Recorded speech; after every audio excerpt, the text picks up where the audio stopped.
आप सभी को सिमरन का नमस्कार। एक दौर था दोस्तों जब 1947 की अगर मैं बात करूं तो उस समय ये चला करता था कि किसी के शोर से भारत का वंदन रुक नहीं सकता, किसी के शोर से भारत का वंदन रुक नहीं सकता और जब तक खून में है उबाल हमारे देश का तिरंगा झुक नहीं सकता। आप मुझ पर विश्वास करें और मुझे खून दें और मैं आपको आज़ादी दूंगा। ये बात और ये कथन सुभाष चंद्र बोस जी ने कही थी और कहते हैं कि परिवर्तन जो है प्रकृति का नियम है। समय बदला और शताब्दी बदली और उसके बाद हमारे 2014 की अगर मैं बात करूं तो देश के प्रधानमंत्री बने नरेंद्र मोदी जी, जो एक चाय वाला था जिसने लोगों को किस प्रकार से अपनी ओर अट्रैक्ट किया, अपनी विचारधाराओं से, अपनी बातों से, कि लोगों ने एक मुश्त जो कहते हैं ना उनको वोट दिया और उनको उस पद पर बैठाया जिसका बेसब्री से कई लोग इंतजार कर रहे थे। और फिर एक समय बदला जब यूपी में भगवा फहराया और उसके बाद ये कथन थोड़ा सा चेंज हो गया। माथे पर तिलक और हिंदू मेरा नाम है, तन में भगवा मन में भगवा मुंह में जय श्री राम है। एक भगवाधारी यूपी में मुख्यमंत्री बनकर जब आया तो लोगों ने बड़ा उपहास किया और साथ ही साथ ये भी कहा कि एक साधु सन्यासी क्या शासन करेगा। और आज देखिए ऐसा मॉडल पेश किया योगी जी ने कि लोग उनकी कॉपी करना चाहते हैं, प्रदेशों में कॉपी हो रही है। किस प्रकार से आताताइयों को उन्होंने सीखों के पीछे भेजा, ये सभी के पास आज देखिए उदाहरण पेश है पूरे विश्व में। और ऐसी ही एक शख्सियत है जिन्होंने अपना सफ़र हैदराबाद से शुरू किया।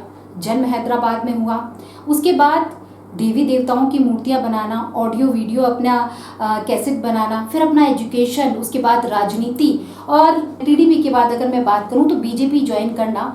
और किस प्रकार से भगवा का रंग जो है उन्होंने आज फहराया है कि आज बच्चा बच्चा जो है ना वो उनको सुनना चाहता है। और ये हमारे जबलपुर शहर संस्कारधानी का बड़ा ही मैं कहूँगी खुशी की बात है कि आज हम सभी के बीच में हैं। देर ना करते हुए मैं आपको मिलवाती हूँ ठाकुर राजा सिंह जी से, जिनको आप टी राजा जी कहते हैं, टाइगर राजा कहते हैं। और वो उनका एक जोश है, एक उमंग है जो आज का युवा है ना वो उनको सुनना चाहता है। क्यों सुनना चाहता है, आइए हम जानते हैं उनसे। और सबसे पहले सवाल करते हैं कि हैदराबाद में जब आपका जन्म हुआ, उसके बाद माता पिता का साथ लेते हुए, भगवान की सेवा करते हुए आप आगे बढ़ रहे थे, फिर उसके बाद राजनीति में आना और हिंदुत्व का जो रंग है आज हर किसी के ऊपर छाना, कैसा रहा ये सफ़र राजा जी का? बहुत ही मुश्किलों भरा सफ़र है जी। और वैसे तो पॉलिटिक्स मुझे पसंद नहीं है, नफरत करता हूँ मैं पॉलिटिक्स से जी। लेकिन दुर्भाग्य एक ऐसा एक वातावरण बना जब हमारा तेलंगाना आंध्र से अलग नहीं हुआ था, जब पूरा आंध्र प्रदेश था। तो आंध्र प्रदेश के मुख्यमंत्री जगन मोहन रेड्डी के पिताजी है वाईएस राजशेखर रेड्डी जी। वो समय पर वो मुख्यमंत्री थे और हमारे तेलंगाना में कन्वर्शन बहुत ही तेजी से चल रहा था। तो कन्वर्शन के खिलाफ हमने एक युद्ध छेड़ा, कन्वर्शन को रोकने का हमने प्रयास किया। तो सरकार और मुख्यमंत्री हिंदू विरोधी थे। वो समय पर हमें 3rd डिग्री से हमें पुलिस स्टेशन में रखे 3rd डिग्री यूज करना, फेक केसेस लगाकर हमें परेशान करना, जी। जेल को भेज देना, ऐसा एक वातावरण पैदा हुआ था। तो वही समय पर किसी ने 2 फास्टरों को मारकर फेंक दिया, पता नहीं कौन थे वो आरोप हमारे ऊपर लगा दिया जी कि इन्होंने ही उनका कत्ल किया। तो अरेस्ट करे, 6 महीने हम लोग जेल में रहे। फिर हम बाहर आए, 2005 की बात बता रहा हूँ। तो बाहर आने के बाद में अब सरकार हमारे पीछे पड़ गई, गुंडा एक्ट लगाकर अंदर भेजा। फिर हम बाहर आए। सरकार की योजना थी कि अगर ये लोग रहेंगे समाज के लिए खतरा है, तो हमारा इनकाउंटर करने का उन्होंने प्लान किया। तो रात के समय पर पुलिस आती है, रात के 2 बजे घर में कूदती है, हमें पकड़ कर ले जाती है, मुंह पर काला कपड़ा लगाकर, पता नहीं 3-4 घंटे कहाँ ले गए, कौन सा जंगल था पता नहीं, जंगल में छोड़ के अब वो लोग बोलते कि भागो। तो हमने पूछा क्या है, क्यों भागो, समझ में नहीं आ रहा क्या बोल के। वो बंदूक निकाल के पूरी प्लानिंग थी उनकी। तो जो इंसान, जो ऑफिसर मुझे इनकाउंटर करने के लिए आया था, उसे पता नहीं था कि मैं कौन हूँ जी।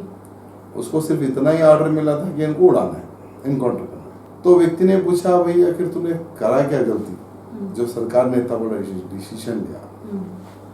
तो मैंने उस व्यक्ति को कहा कि हमारा काम है गौ रक्षण, हमारा काम है कन्वर्शन को रोकना, और यही हमने काम किया है। और हिंदुओं को इकट्ठा करके हम लोग देश धर्म के प्रति हम लोग सब कुछ जागरूक करते हैं, यही हमारा काम था। तो जो व्यक्ति, जो ऑफिसर इनकाउंटर करने आया था, वो धार्मिक था जी। उसने सोचा कि अगर मैं इनको मारूंगा तो मैं बहुत बड़ा पाप करूंगा। तो उसने मीडिया को मैसेज दिया दूसरे फोन से कि आज हम फलाने हिंदू वाहिनी, राष्ट्रीय स्वयंसेवक संघ की एक शाखा है हिंदू वाहिनी, 2 कार्यकर्ताओं को हम आज उड़ाने वाले, यानी इनकाउंटर करने वाले। तो तुरंत स्कूलिंग आया मीडिया में। स्कूलिंग आने के बाद में तुरंत हमारा इनकाउंटर रोक दिया। फिर हमारे को 3 महीने के लिए जेल में रखा गया। तो जब हम बाहर आए तो कुछ जानकार लोग, कुछ समझदार लोग कहे कि अगर आप हिंदू ऑर्गेनाइजेशन में रहोगे तो मारे जाओगे, तो तुरंत आप कोई ना कोई पॉलिटिक्स में, कोई ना कोई पॉलिटिकल पार्टी में चले जाओ। तो अब हिंदू वाहिनी राष्ट्रीय स्वयंसेवक संघ से जुड़े हुए तो हम तो जाएंगे तो बीजेपी में। लेकिन वो समय पर बीजेपी का वातावरण कुछ और था। उन्होंने कहा कि हम गुंडों को बीजेपी में नहीं लेंगे। जी।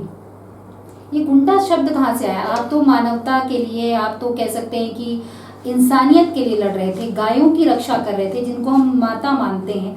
तो ये विचारधारा आपको लगता नहीं कि बीजेपी में आप हिंदुत्व की बात कर रहे हैं, हिंदू राष्ट्र की बात कर रहे हैं, और आपको गुंडा उस शब्द से बुलाया जा रहा है? आपको दर्द महसूस होता? दर्द हुआ, महसूस हुआ, तकलीफ हुई। वो समय पर क्या, कुछ सेकुलर लोग हमारी विधानसभा के इंचार्ज थे जी, जिसे कन्वीनर कहा जाता है, इंचार्ज थे। वो लोग कहे कि भाई हम गुंडों को पार्टी में नहीं लेंगे, हमें तो साफ सुथरे लोग चाहिए पार्टी में। तो हमने कहा ठीक है भाई, हम गुंडे हैं, हमें गर्व है जी, क्योंकि हमने चोरी डकैती कोई गलत काम करके हमने गुंडा अपने आप को प्रोजेक्ट नहीं किया। हमने धार्मिक काम, गौरक्षणा, कन्वर्शन, इसके लिए हम फाइट करें और हम गुंडे बने, हमारा गर्व है, परवाह नहीं। तब म्युनिसिपल कॉर्पोरेशन चुनाव थे 2009 में जी। तो सभी कार्यकर्ताओं ने डिसाइड किया कि हम चुनाव लड़ेंगे, जीतने के लिए नहीं, बचने के लिए चुनाव लड़ेंगे। तो टीडीपी फिर कब ज्वाइन किया आपने? तो जब हम इंडिपेंडेंट लड़ने के लिए हम लोग ट्राई कर रहे थे कि भाई चलो निर्दलीय लड़ेंगे, तो चंद्रबाबू नायडू जी उन्होंने बुलाया कि आप इंडिपेंडेंट मत लड़ो, ये लो बी फॉर्म, हमारे टीडीपी से लड़ो। उन्होंने बी फॉर्म दिया और 50,000 रुपये उन्होंने दिया वो समय पर। क्या बात? 2009 में 50,000 रुपये, ये लो, ये बी फॉर्म लो और आप लोग फाइट करो हमारे सिंबल पर। तो हमें कोई नॉलेज नहीं था पॉलिटिक्स का, कार्यकर्ताओं को कोई अनुभव नहीं था, बस बैंड लेना, गली गली घूमना जी।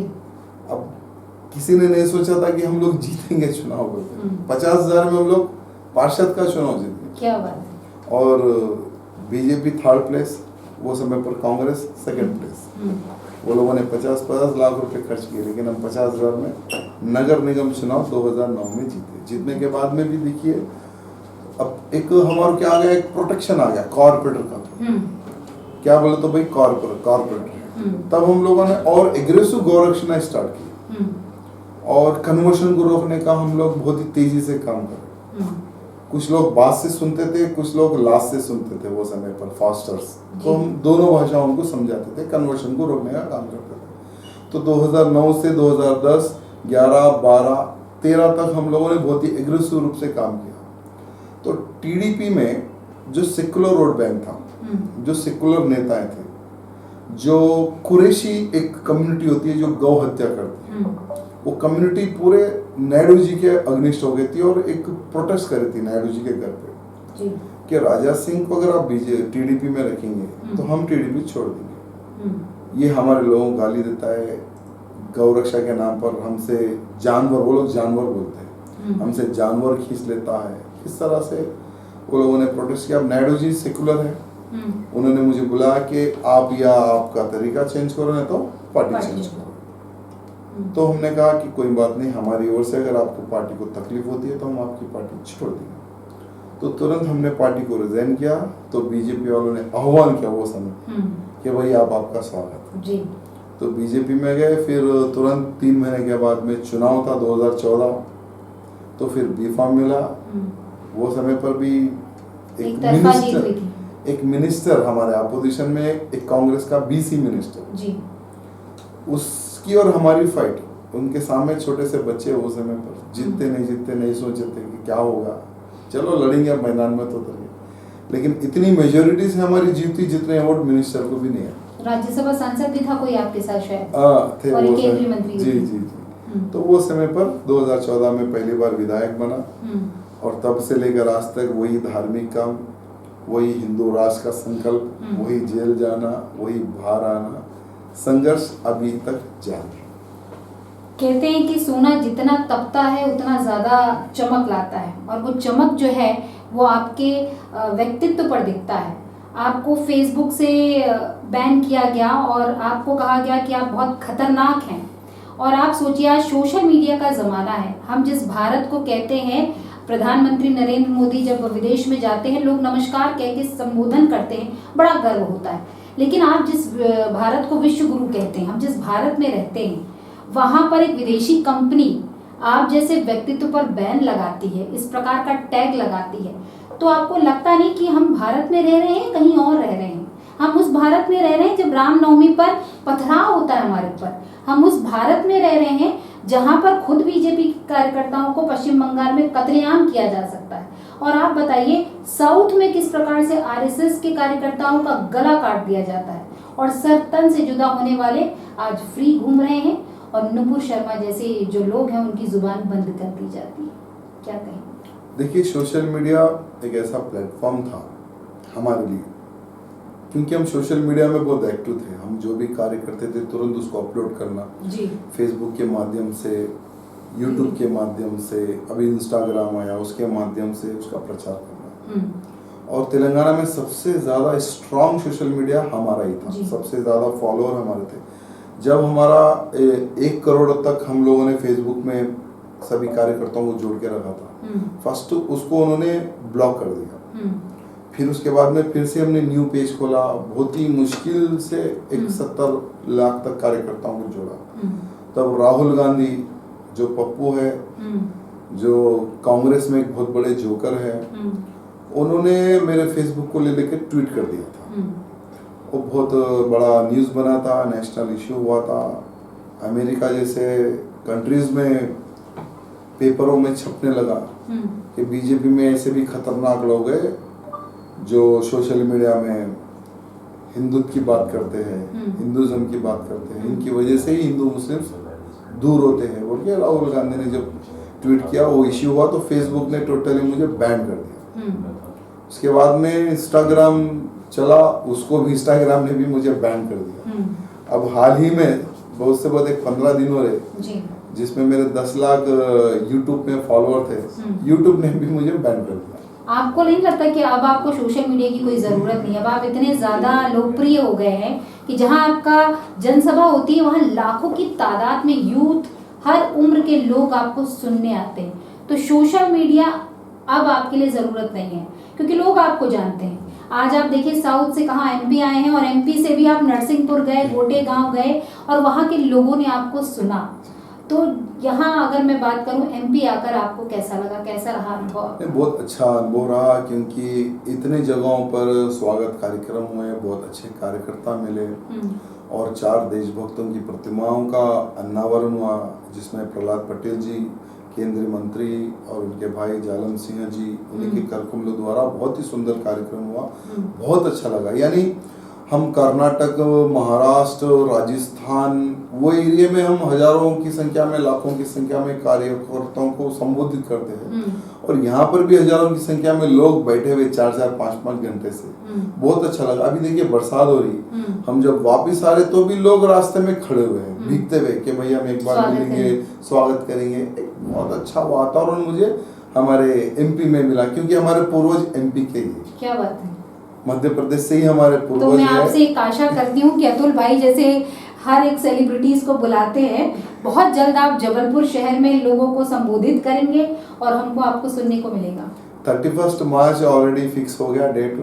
पिछले अब आने वाली जो गदा यात्रा रहेगी जी, उस गदा यात्रा में मैं 100% सम्मिलित रहूंगा, क्योंकि हमारी रामनवमी को और इनकी गदा यात्रा को 17 दिन का गैप आ गया जी। वो बहुत अच्छा है। इस बार की गदा यात्रा में मैं 100% सम्मिलित रहूंगा जी। तो मतलब हम लोग को आपको सुनने को मिलेगा। हाँ, सुनने को तो मिलेगा। पता है, आप देखना सरकार क्या ब्रेकअप लगाएगी, क्योंकि महाराष्ट्र सरकार ने ब्रेकअप लगाया है, कर्नाटक सरकार ने ब्रेकअप, यानी केसों पे केसेस। अभी 9 केसेस महाराष्ट्र गवर्नमेंट ने मेरे ऊपर लगाया है और कर्नाटक में ऑलरेडी 4 केसेस चल रहे हैं। मैं एक न्यूज़पेपर में पढ़ रही थी 100 के ऊपर केसेस बताया गया है कि आपके ऊपर लगाए गए हैं और कुछ बड़े एक्टिव भी हैं।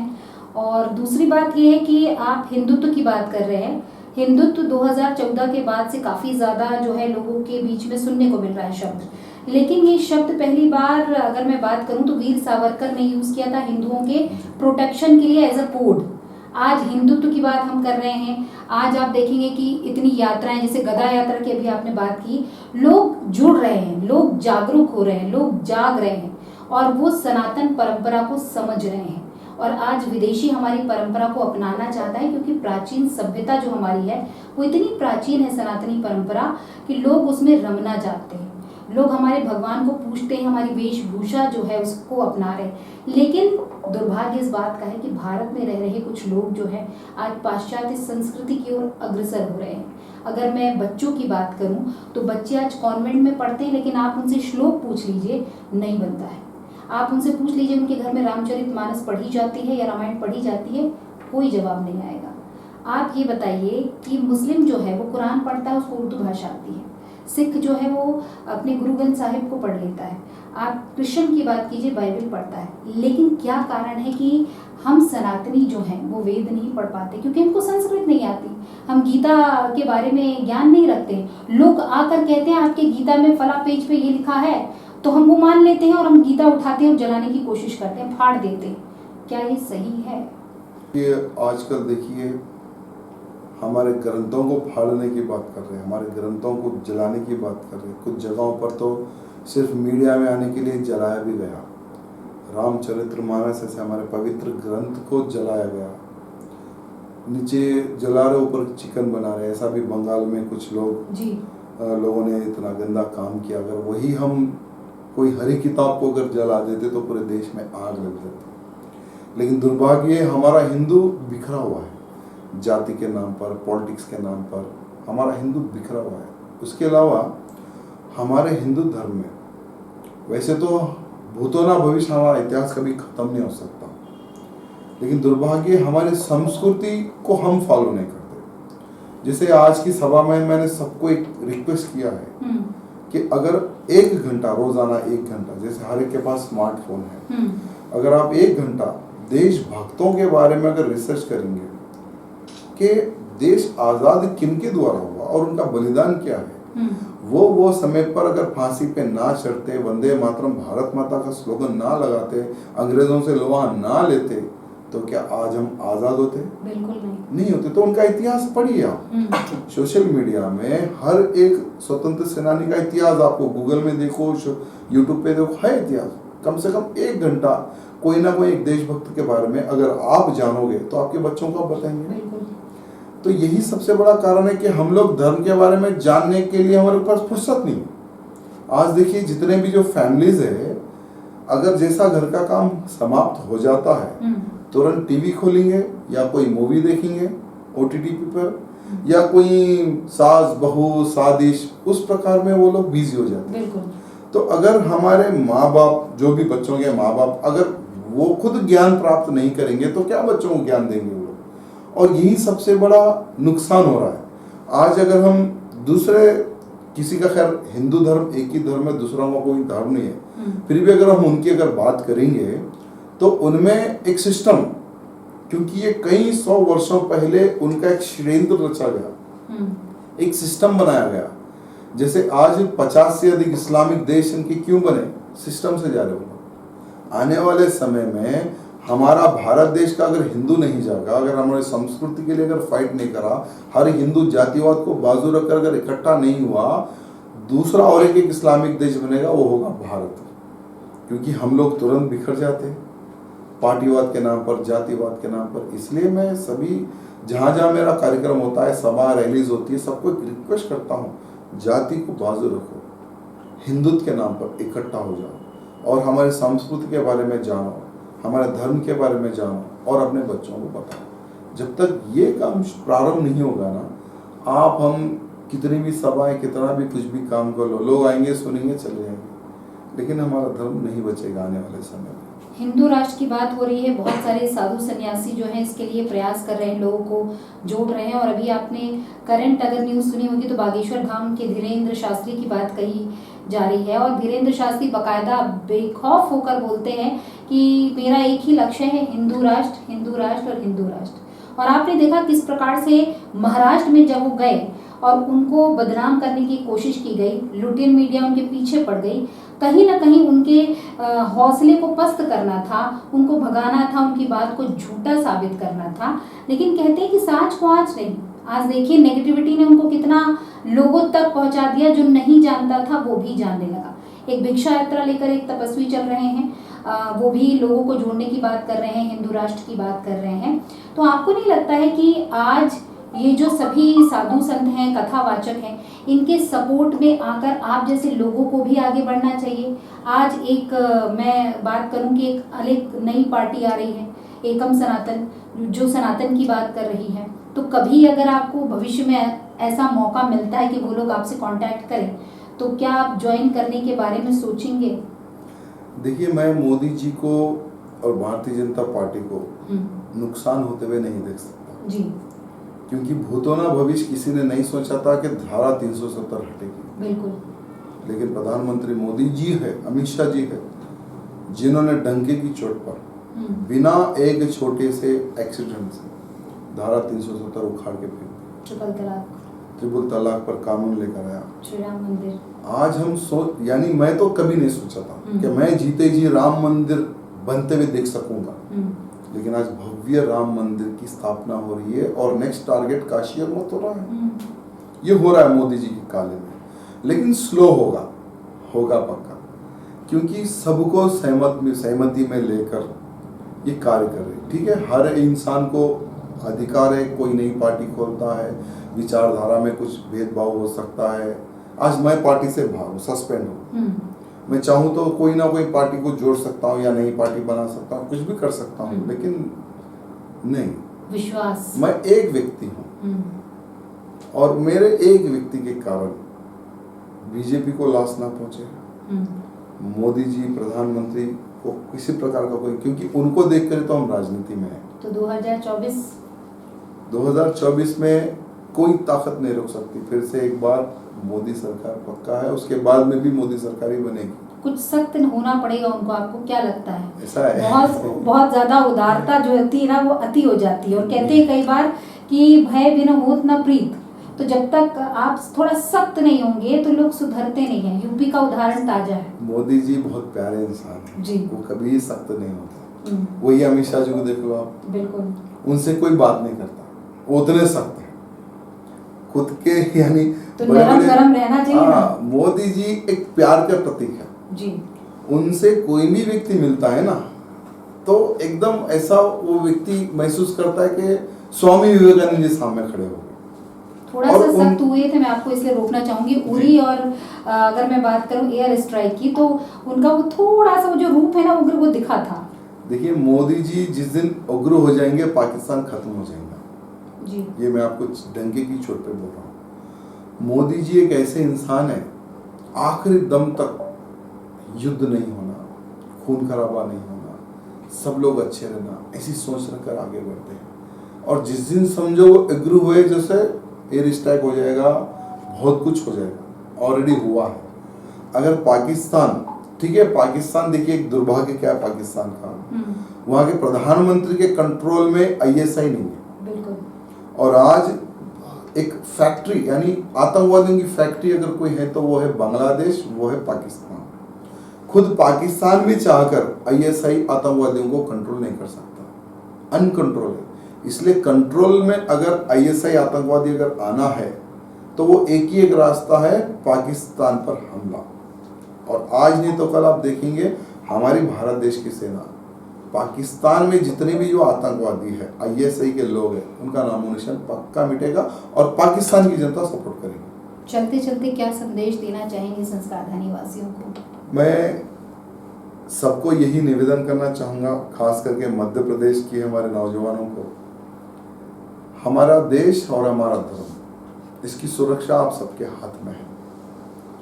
देखिए, आजकल का जो नौजवान है उसकी आदतें बहुत खराब हो रही है। रात में ज़्यादा जगना और दिन में ज़्यादा सोना। कोई व्यायामशाला नहीं जा रहा है, कोई देश धर्म के लिए नहीं सोच रहा है, जिसके कारण आपको आने वाले समय में बहुत बड़ा नुकसान उठाना पड़ेगा। आपके बच्चे गुलाम देश में पैदा होंगे। आप आज जागने की आवश्यकता है आने वाले भविष्य की रक्षा के लिए। इसलिए देश धर्म समाज की रक्षा के लिए फर्स्ट तो जल्दी सोना है और जल्दी उठना है, और व्यायामशाला हर हिंदू शस्त्र विद्या लेना है, क्योंकि हिंदू राष्ट्र बातों से नहीं बनेगा, युद्ध होगा, युद्ध के बाद में ही हिंदू राष्ट्र बनेगा। और जब युद्ध होगा तो युद्ध लड़ने के लिए हर हिंदू को, हर हिंदू नौजवान को शस्त्र विद्या सीखने की आवश्यकता है। सभी नौजवानों से निवेदन है, जातिवाद में ना बटे, तुम हिंदू मैं हिंदू हम सब हिंदू, ये स्लोगन लेकर आप सबको आगे बढ़ना है। जय श्री राम। बहुत अच्छी बात कही इन्होंने। और कभी कभी कहते हैं ना, बात करते करते इमोशनल भी हो जाते हैं। संघर्षों भरा जीवन रहा, और साथ ही साथ ये इस संघर्ष में तपने के बाद भी लोगों को एक पॉजिटिव एटीट्यूड के साथ और एक सकारात्मक ऊर्जा के साथ बात करते हैं, हिंदुत्व की बात करते हैं, और हमारे भारत देश को विश्व गुरु बनाने के लिए प्रयास कर रहे हैं। और बिल्कुल सही कहा इन्होंने कि आपको आपके समय का जो है इस्तेमाल जो करना है और जो उपयोग करना है वो समय पर करना है। जब आप समय पर करेंगे तो आप अपने बच्चों को संस्कार दे पाएंगे, और इसकी शुरुआत आपको अपने घर से करनी पड़ेगी। क्योंकि जब आप अपने जो छोटे छोटे बच्चे जो होते हैं, कलियों के समान होते हैं, उन्हें सुसंस्कारित करेंगे, तभी तो आगे जाकर आपका जो देश है वो विश्व गुरु बनेगा। विश्व गुरु तो हम थे ही, लेकिन आज हमको फिर से ज़रूरत ये है कि पूरे भारत को पूरा विश्व जो है वो नमन करे, उसकी संस्कृति को नमन करे, उसके विचारों को नमन करे, और साथ ही साथ जो देश में परंपरा चल रही है, जो प्राचीन सभ्यता है, वो हमारे विश्व में लहराए, और साथ ही साथ जो हमारा तिरंगा है उसका स्वाभिमान करें। तो बहुत बहुत धन्यवाद, बहुत सारी बातें आपने की, और आपसे बातें करके बहुत अच्छा लगा। एक नई ऊर्जा, जो कहते हैं ना कि जब आप किसी से मिलते हैं तो ऊर्जा मिलती है, तो एक नई ऊर्जा भी मिली। और साथ ही साथ ये मुझे जानने का एक मौका मिला कि किस प्रकार से लोगों की मार खाते हुए, पुलिस का डंडा जो कहते हैं कि उससे प्रताड़ित होते हुए भी आपने अपने लक्ष्य को नहीं छोड़ा, और ये सबसे बड़ी आपकी अच्छी क्वालिटी है। और यकीनन हमारे पूरे संस्कारधानी वासियों की तरफ से मैं आपके लिए ये शुभकामनाएं आपको देती हूँ कि आगे भविष्य में मैं चाहती हूँ कि आप बड़े पद पर हों, और हिंदुत्व का जो परचम लेकर आप आगे बढ़ रहे हैं वो लहराए, और हम सभी आपसे फिर से मिले जबलपुर शहर में आपकी नई ऊर्जा के साथ। बहुत बहुत धन्यवाद।